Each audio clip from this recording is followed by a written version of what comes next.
problema é que muito embora que se pese que eu falei agora há pouco, e eu concordo que o elemento moral do sábado significa que existe uma ordem de descansar e não pensar só em si, mas pensar em Deus, né?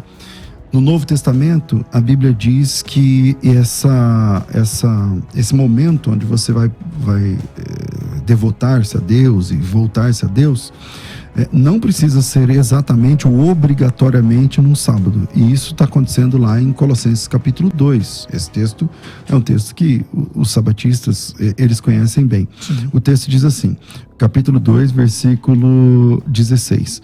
Ninguém vos julgue por causa da comida, por causa de bebida, por causa de dias de festas, luas novas ou sábados. Porque tudo isso tem sido sombra das coisas que haviam de vir. O sábado está aqui. O sábado está escrito no texto. Não estou teologando. O sábado está escrito no texto, que é sombra daquilo que havia de vir. Porém, o corpo é de Cristo. O sábado é uma sombra de Cristo. O sábado se cumpre em Jesus Cristo. Jesus Cristo é o verdadeiro descanso. Sim. E se Jesus Cristo é o verdadeiro descanso, você não pode ser julgado se você teve que trabalhar na sua escala, caiu o sábado. Você não vai ficar dizendo, então vou pedir as contas, porque os adventistas fazem isso. Fazem. Tá? Vou pedir as contas porque eu não posso trabalhar no sábado? Não, você pode trabalhar no sábado. Então descansa na quarta-feira. E nessa quarta-feira faz um jejum, ora, lê a Bíblia, porque ninguém pode ser julgado pelo sábado. Pode ser julgado tá escrito no texto. Pode ser julgado pelo que come e bebe? Aqui no texto? Sim. Não. Então. Mas veja bem, lá em Atos 15 diz que o gentil que se converte à igreja não pode comer sangue. É só você ler o texto de Coríntios 8 que Paulo vai explicar por quê. Então, mas e aí? Pode ou não pode? Não. Se julgar? Não. Ué, então a regra lá de Atos dos Apóstolos vale nada.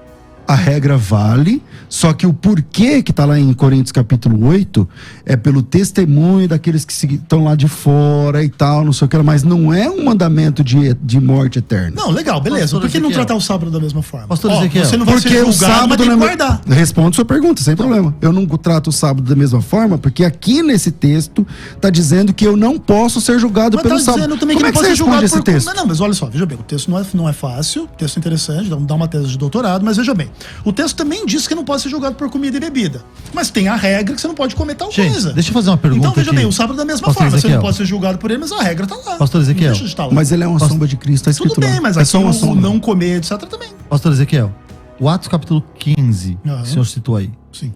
A igreja estava debatendo algumas coisas importantes. Certo. Na sua opinião, por que o sábado não foi colocado em debate ali, naquele momento? Essa é uma boa discussão. É difícil saber o porquê. Esse decidiram problema, coisas importantíssimas, né? Esse problema não surgiu. E o ali. sábado não foi citado. Sim, esse problema ali não surgiu. Ali o problema era mais circuncisão e o que seria o mínimo que eles teriam que fazer para ser integrados na igreja. Então, e a circuncisão estava na lei, Sim. foi abolida, porque os povos tinham costumes diferentes, não fazia sentido continuar. Mas E o mesmo sábado? assim, Paulo ainda circuncidou Timóteo, né? Isso. Porque você vê assim que às vezes uma coisa se torna irrelevante. Você é circuncidado? Não. Mas ainda assim, ela É porque assim, o continua seu sendo primeiro praticada, argumento, com o primeiro argumento, você abriu o debate Certo. falando o seguinte: Jesus é o exemplo. Jesus é o exemplo, Sim. porque Jesus guardou o sábado, mas ele também foi circuncidado. Sim, também viveu sem pecar. E a gente Então, não faz nada disso. mas ser circuncidado é fácil. A gente deve ser circuncidado por Geralmente causa é lá disso. do 8º dia que alguém tem que circuncidar a gente. Não, então, mas isso é fácil. Enfim, Depois, mais se os meus velho, pais você tivessem pode. me circuncidado, eu Ainda não hoje é seria. possível. Se Então você quiser defende essa ideia? Não defendo não. Claro que não. Só que assim, por exemplo, você pega a clareza do Novo Testamento sobre a não obrigatoriedade da circuncisão, ela é muito maior do que sobre a guarda do sábado. É uma coisa muito mais explícita. Gente, nós vamos continuar aqui alguns minutos no YouTube, porque o assunto merece isso, né? E nós temos aqui ouvido, você que está acompanhando esse programa, um privilégio de ouvir exatamente, esgotar como é que se defende a guarda de um sábado e esgotar biblicamente como é que se defende a não guarda do sábado. Eu, ouvindo os dois debatedores, eu entendo que é um assunto que não se esgota assim tão fácil, porque realmente em algum momento os textos se encontram lá, né? Tem uns paradoxos. Isso, tem uns no meio paradoxos. aí, No entanto, eu acredito que deveríamos ter um pouco mais de elementos no Novo Testamento para embasar isso. Por outro lado, quem defende assim, por exemplo, César, não devo guardar o sábado, esbarra em algumas questões que Paulo, em algum momento, parece que ele defende a lei. Ele defende a lei. Tem hora que parece que ataca, tem hora que parece que defende. Esse é um pouco do problema. E eu queria que, para ficar um pouco mais claro, César, explica 2 leis pra gente. Por que 2 leis? Bom, vamos lá. Quem responde essa pergunta é o autor aos Hebreus, no capítulo 8, no finalzinho. Ele fala, o capítulo 8 de Hebreus é o cumprimento de Jeremias 31:31, tá? Então, capítulo 8 de Hebreus é o cumprimento de Jeremias, capítulo 31. Eu tô perdido aqui até achar. Achei. Que diz o seguinte, capítulo 8, versículo 10. Esta é a aliança que firmarei com a casa de Israel depois daqueles dias, diz o Senhor. Ele está citando aqui textualmente Jeremias 31, tá? Imprimirei minhas leis, também sobre o seu coração escreverei, então, e não ensinará mais cada um ao seu próximo, dizendo, conheça o Senhor, porque todos me conhecerão, desde o maior até o menor, pois para com as suas iniquidades usarei de misericórdia, e para com os seus pecados jamais me lembrarei. Quando ele diz nova aliança, ele automaticamente torna antiquada a primeira.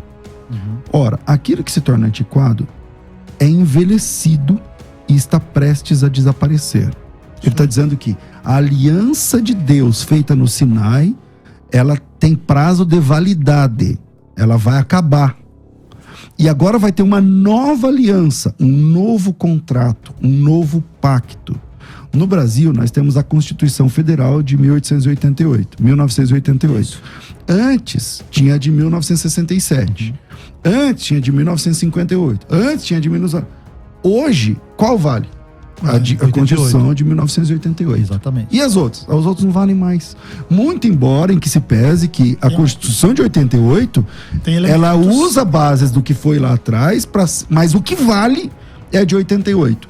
Nós temos 2 alianças na Bíblia. Eu não quero discutir aliancismo ou dispensacionalismo. Mas nós temos 2 alianças, uma no Sinai, em 2 montes. Uma no Monte Sinai e outra no Monte Calvário. Nós somos signatários do Monte Sinai ou do Monte Calvário, Ezequiel? Calvário, claro. Então, parece que nós temos tem